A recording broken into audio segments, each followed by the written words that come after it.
Alcatraz. You may know it from the movies. Hollywood is definitely what's made it famous. Or from reputation alone. I wouldn't want to be there, that's for sure. But you've never seen Alcatraz like this. Step behind the bars and get to know the nation's most infamous prison, from the inside out. Dad figured he was going to die. This is Alcatraz, revealed.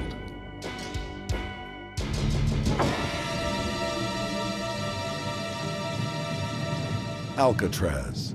The island prison once held hundreds of the most widely feared criminals within its cold walls and steel bars.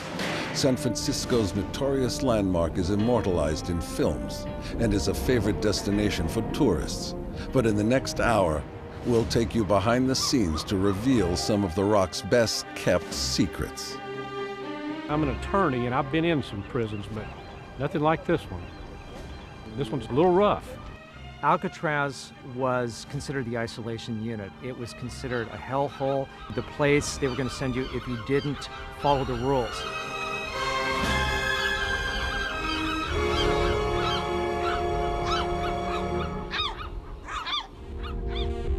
An impenetrable fortress on a windswept rock, Alcatraz is surrounded by raging currents.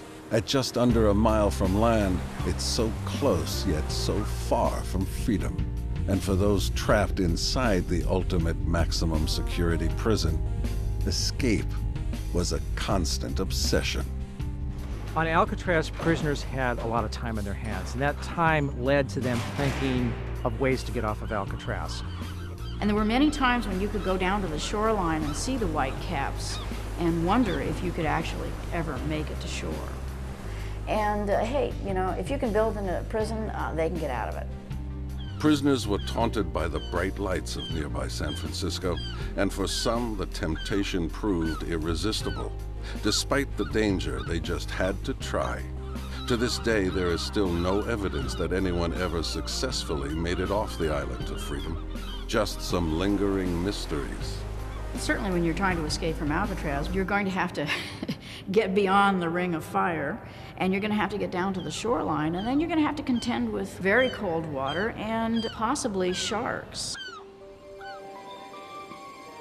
Alcatraz is now open to the public, and every year over 1 million people pay to get into the Rock. Ironic, since just 40 years earlier, most of the local population was desperate to get out. And those who tried left behind intriguing clues. Some hint at success, others betray tragic failures. With over 20 years working on the island, Alcatraz Park Ranger Rich Whiteman knows the secrets behind the maximum security prison. Security on Alcatraz was the toughest and the most severe of the entire federal prison system. There were 2 sets of bars on all the windows, and the bars inside the cell house in the actual cells themselves were maximum security cell bars, plus gun galleries inside and outside of the cell house. The guard towers in Alcatraz were staffed 24 hours a day on the island. They had searchlights, they had guns up in the towers.